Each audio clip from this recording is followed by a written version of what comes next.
Hello friends, welcome back to our channel కేరళలో మీ తెలుగు అమ్మాయి.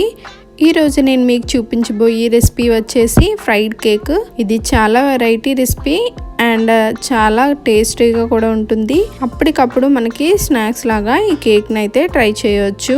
మన ఇంట్లో ఉన్న ఇంగ్రీడియంట్స్తో మనం ఈ కేక్ని ప్రిపేర్ చేసుకోవచ్చు. నేనైతే ట్రై చేశాను, చాలా బాగా వచ్చాయి. చాలా సాఫ్ట్గా, చాలా రౌండ్గా, షేప్ కూడా చాలా బాగుందండి. ఇంకా లేట్ చేయకుండా వీడియోలోకి అయితే వెళ్ళిపోదాము. ఫస్ట్ ఒక బౌల్ తీసుకొని అందులోకి 1/2 కప్పు పాలు, అలాగే 1/2 కప్పు షుగర్ని యాడ్ చేసి బాగా మిక్స్ చేయాలి. షుగర్ అంతా బాగా కలిసే విధంగా కలుపుకోవాలి. ఇక్కడ నేనైతే పచ్చిపాలను అయితే తీసుకున్నాను. యాలకుల పొడి 1 టేబుల్ స్పూన్ వేసుకొని ఒకసారి మిక్స్ చేయాలి.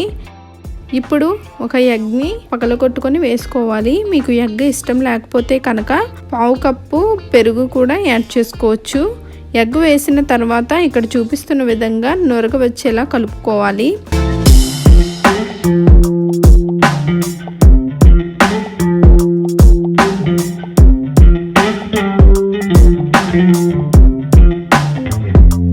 తర్వాత 1 కప్పు మైదాని కొంచెం కొంచెంగా వేస్తూ ఉండలు లేకుండా కలుపుకోవాలి.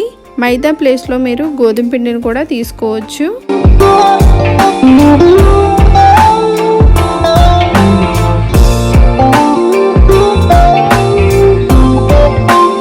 ఇప్పుడు నేను కొంచెం వంట సోడా అలాగే చిటికెడు ఉప్పుని వేసుకొని ఒక్కసారి మిక్స్ చేసుకుంటున్నాను. సోడా యాక్టివేట్ అవ్వడానికి ఒక చెక్క నిమ్మరసం లేదా 1 స్పూను వెనిగర్ని వేయాలి. ఇలా వేయడం వలన కేక్ అనేది మనకి బాగా పొంగుతుందన్నమాట. ఇప్పుడు అంతా ఒకసారి మిక్స్ చేసుకోవాలి. కన్సిస్టెన్సీ వచ్చేసి ఈ విధంగా ఉండాలి. ఇప్పుడు మూత పెట్టి దీన్ని 10 నిమిషాలు నానబెట్టుకుందాము.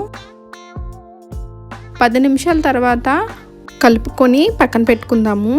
స్టవ్ మీద ఒక ప్యాన్ని పెట్టి డీప్ ఫ్రైకి సరిపడా ఆయిల్ని వేసుకొని మరిగించుకోవాలి.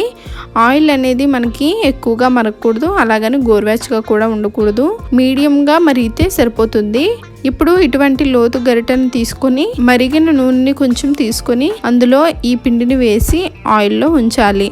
ఈ విధంగా వేయటం వల్ల కేక్ అనేది మనకి మంచి షేప్లో వస్తుంది. మిగతావన్నీ కూడా ఈ విధంగానే చేసుకోవాలి.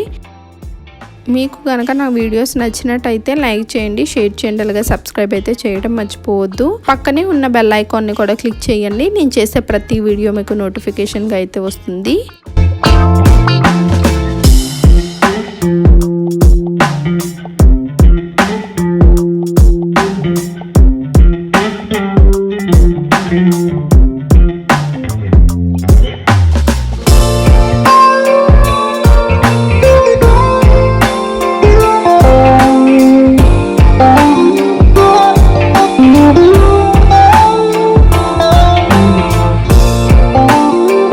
మీకు చూపించడం కోసం నేను డైరెక్ట్గా కూడా వేస్తున్నాను. చూసారు కదా, పిలకలుగా అయితే వస్తుంది, కానీ టేస్ట్ ఒకేలా ఉంటుంది.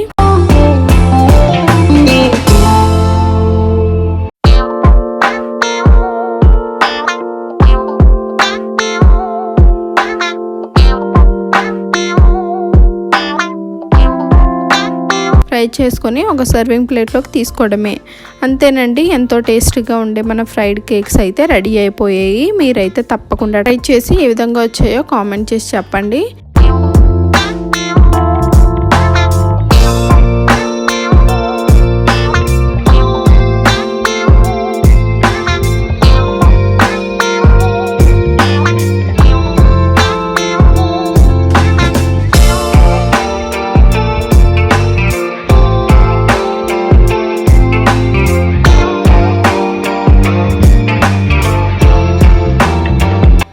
Thank you for watching.